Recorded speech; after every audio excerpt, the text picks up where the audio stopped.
Brought you by Meghdoot herbal. Meghdoot सतरीठा shampoo ये hair fall को कम करे, डैंड्रफ को रोके और दे आपके बालों को भरपूर मजबूती। मेघदूत सतरीठा शैम्पू। देश की जनता ये चाहती थी कि इस बार आर पार हो जाए और आतंकवाद का सफाया हो जाए। मैंने प्रधानमंत्री जी का पूरा भाषण सुना। भाषण सुनने के बाद निराशा ही हाथ लगी। देश के प्रधानमंत्री नरेंद्र मोदी ने ऑपरेशन सिंदूर के बाद देश के नाम संबोधन दिया।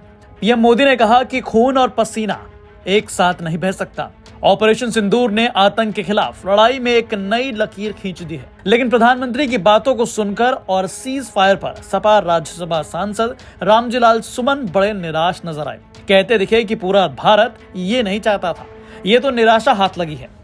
मैंने प्रधानमंत्री जी का पूरा भाषण सुना। भाषण सुनने के बाद निराशा ही हाथ लगी। मैं सबसे पहले भारतीय सेना के शौर्य को सलाम करता हूं, प्रणाम करता हूं।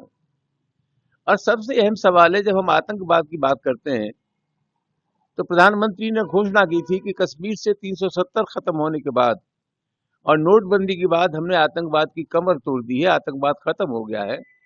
इसके बाद भी ये ताबड़तोड़ घटनाएं हुई आतंकवाद की, उसमें प्रधानमंत्री को स्वीकार करना चाहिए, अपनी जिम्मेदारी लेनी चाहिए। जहां तक युद्ध का सवाल है, देश की जनता ये चाहती थी कि इस बार आर पार हो जाए और आतंकवाद का सफाया हो जाए। प्रधानमंत्री के हजार दावा करने के बाद भी ये गारंटी नहीं हो सकती कि आतंकवाद पूरी तरह समाप्त हो गया है।